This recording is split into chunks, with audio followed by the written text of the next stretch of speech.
basically, if you had this blueprint and you knew which ones you wanted, you could either have them cut to the exact pieces you need or find them.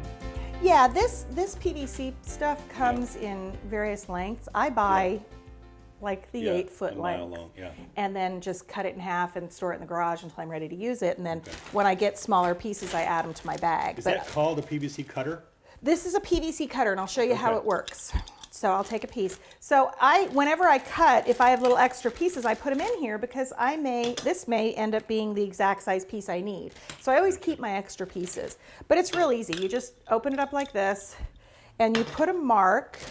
I thought I had a Sharpie here. I'll have to look for that. You put a mark on where you want it to be. You do your measurement, and I'm going to put my mark on there. I can see my mark right here.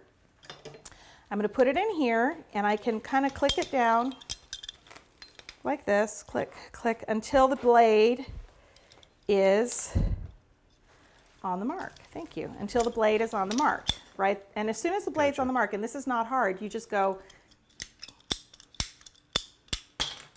and it cuts. A couple of squeezes and you're done. Yeah, it's really easy. It's really easy to do. So I mean, that's pretty heavy duty though. That's a heavy duty piece. That's not a lightweight kind of little thing. No, it's a metal. Yeah. It's a cast iron metal thing. Yeah. But you have to have one of these. Yeah. You can saw this, but oh my God, it takes forever. And this is so much easier. Especially, this is the smallest one. If you get into the big 1-inch PVC pipes, this goes so much faster and so much easier. So that's how I cut my PVC. So if it's honking, you need that. Even if it's not, even if it's just this is a tool you have to buy. And the thing is, if you're going to be doing structured cakes, it's worth the price. I have no idea how much this is because my husband bought it 100 years ago and it's just always been in our garage. So I have no idea how much that would be, but go buy it at your hardware store. Yeah. And because like I said, if you're going to be doing structure, you're going to use it all the time. And those of you who do structured cakes, you know what it's like. You go into Home Depot and you're asking around, I need PVC pipe, I need these kinds of screws, I need that. And they always say, oh, what are you building? And you go, a cake. And people are like, what? Okay, you're at the hardware store building a cake. But it's like, yep, that's what I'm doing. Yeah. So I've cut my 6.75 and I've put it on here. And that is my structure. And if you look here, you can see, I'm going to have you see, Scott, if you can lay it. It fits into my drawing. Easier if we give it If we give it a lift up. It's up. Yeah, there you go. So you can see. There you go. It fits my drawing. Look at that. Right? And so that way I know that my structure is sound. Okay, so we've got our structure. We're going to put our blueprint away. I will mail that to you guys. Okay, so now it's time to attach it to our board. So whenever I do structure, I don't like to use a cake drum, the cardboard cake drums.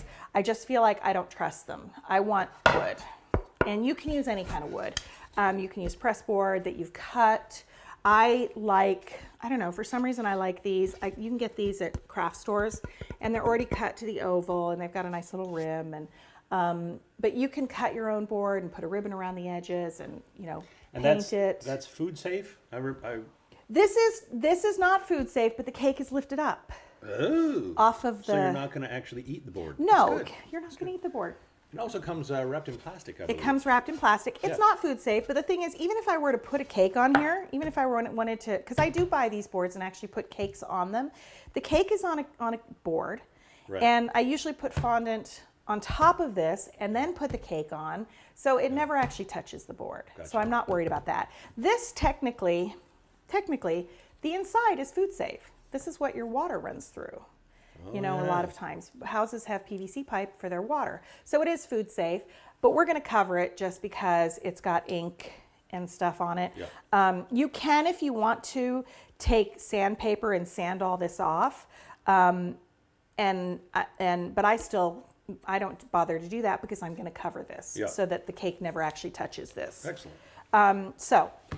But anyway, so I buy these. They also have at hardware stores, they have tabletops. And if you're doing a really big structure, I'm going to grab it. It's over here.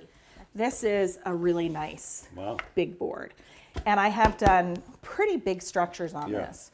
I think this one is 16 inches. They also have them in like 22 inches. They have different sizes of this. I think some hardware stores have the 12-inch ones, but I love these.